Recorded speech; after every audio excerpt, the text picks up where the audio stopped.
Jadi pertanyaan tadi, Assalamualaikum, saya Fahmi. Saya mau tanya, bagaimana kita memperkenalkan atau mengajak kembali kepada sesama Muslim yang lebih cenderung dia berpikir secara logika atau lebih liberal pemikirannya Islam. Itu aja bisa pengalaman. jadi sebenarnya kalau orang liberal, ya, itu bukan masalah berpikir dengan logika, bukan masalah berpikir dengan logika. Mereka memang sumbernya sudah salah. Sumbernya mereka itu jaringan Islam liberal itu berasal dari Kanada, dan memang mereka berasal dari sebuah kampus namanya McGill yang memang di sana itu dibentuk oleh gereja. Sebuah kampus di dalamnya ada doktor, ada profesor yang hafal Quran, yang hafal ribuan hadis. Tapi mereka itu bukan muslim, dan mereka sengaja memberikan beasiswa kepada anak-anak muslim yang lulus cum laude, seperti misalnya kalau kita di Indonesia dari UIN, ya, dan dari negara-negara lain juga begitu, yang khususnya pemerintahan, yang berhubungan dengan pemerintahan, nanti dikasih beasiswa S2, S3. Ada beberapa orang yang saya kenal dari sana, termasuk teman dekat saya, satu kiai dari Madura gitu. Dia tamat dari sana dan dia waktu pulang sempat berfaham liberal memang gitu kan.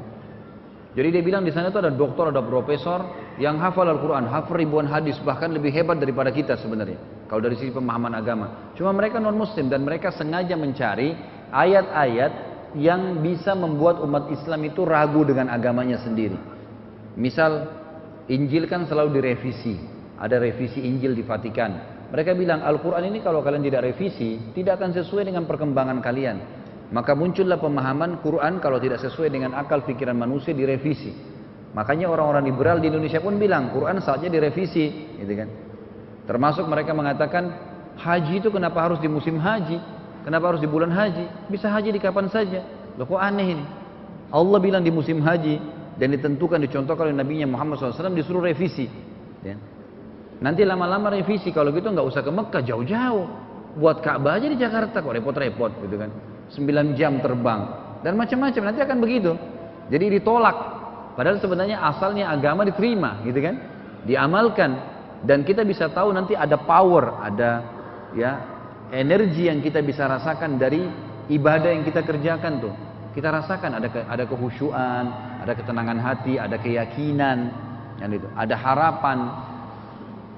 Maka seperti itu. Nah ini asalnya orang-orang liberal di situ.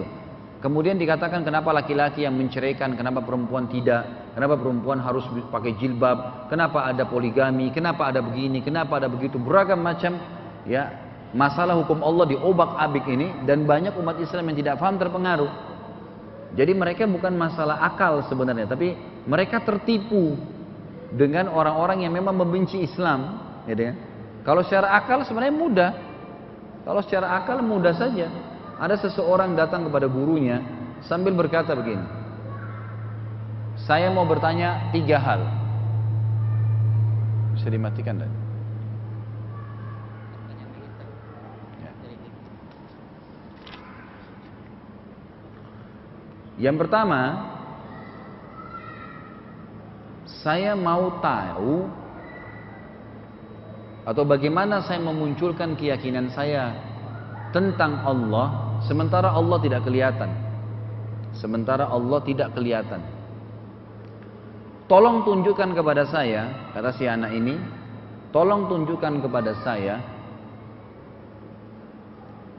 satu fenomena alam yang tidak kelihatan tapi saya bisa rasakan, supaya saya yakin Allah itu ada. Kemudian gurunya tanya, apa lagi? Dia bilang yang kedua. Yang kedua, saya mau tanya,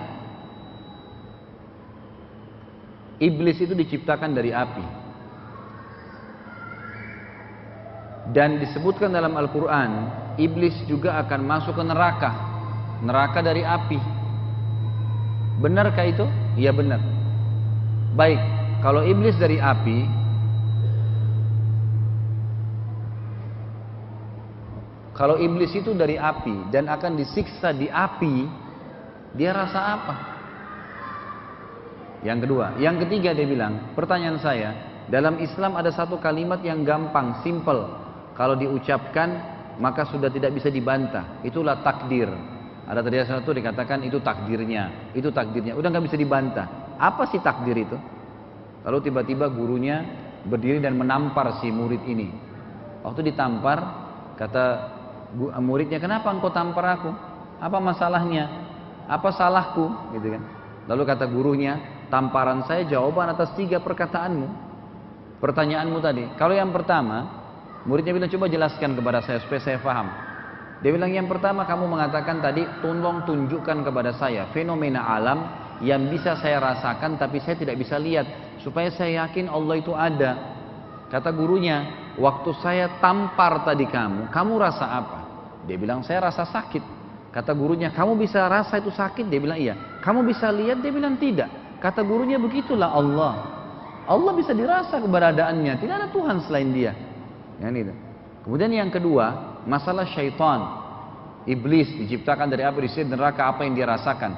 Kata gurunya, saya ingin tanya, komposisi tangan saya dari apa? Kulit, daging, tulang. Pipi kamu, kulit, daging, tulang. Waktu saya tampar kamu sakit nggak? Dia bilang sakit. Kata gurunya begitu juga iblis. Jadi tidak harus bendanya sama kemudian tidak dirasa. Kemudian yang ketiga masalah takdir. Kata gurunya, pernah nggak kamu berpikir ketemu sama saya sekarang dan saya tampar kamu? Dia bilang tidak pernah. Kata gurunya, itulah takdir. Artinya kalau secara akal bisa diberikan gambaran. Cuma permasalahannya teman-teman liberal bukan masalah akal. Bukan masalah akal. Mereka tercekoki, sudah tertanam di benaknya tentang apa yang ditanamkan oleh guru-gurunya di sana. Karena belajar S2, S3, kemudian mereka pulang memang mau menerapkan apa yang diterapkan oleh orang Nasrani, gitu ya.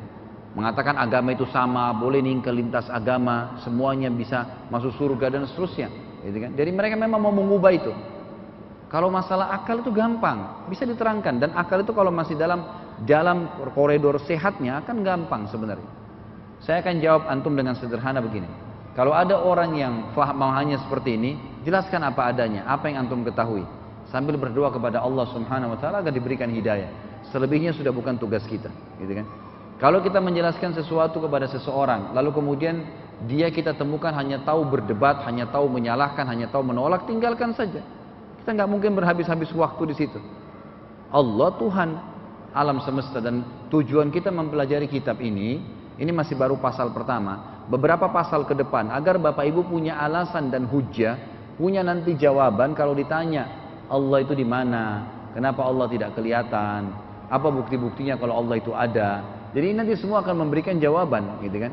Makanya saya bilang apapun terlintas di benak Anda, 4 pasal ini akan menjawab insya Allah. Kita masih baru di pasal pertama, nanti akan terjawab. Kalau ada yang buru-buru ingin, udah bisa lihat di YouTube, sudah ada pasal 2 sampai pasal sekian belas yang sudah saya bahas. Bisa lebih cepat untuk menangkap apa yang sedang ya diinginkan insya Allah.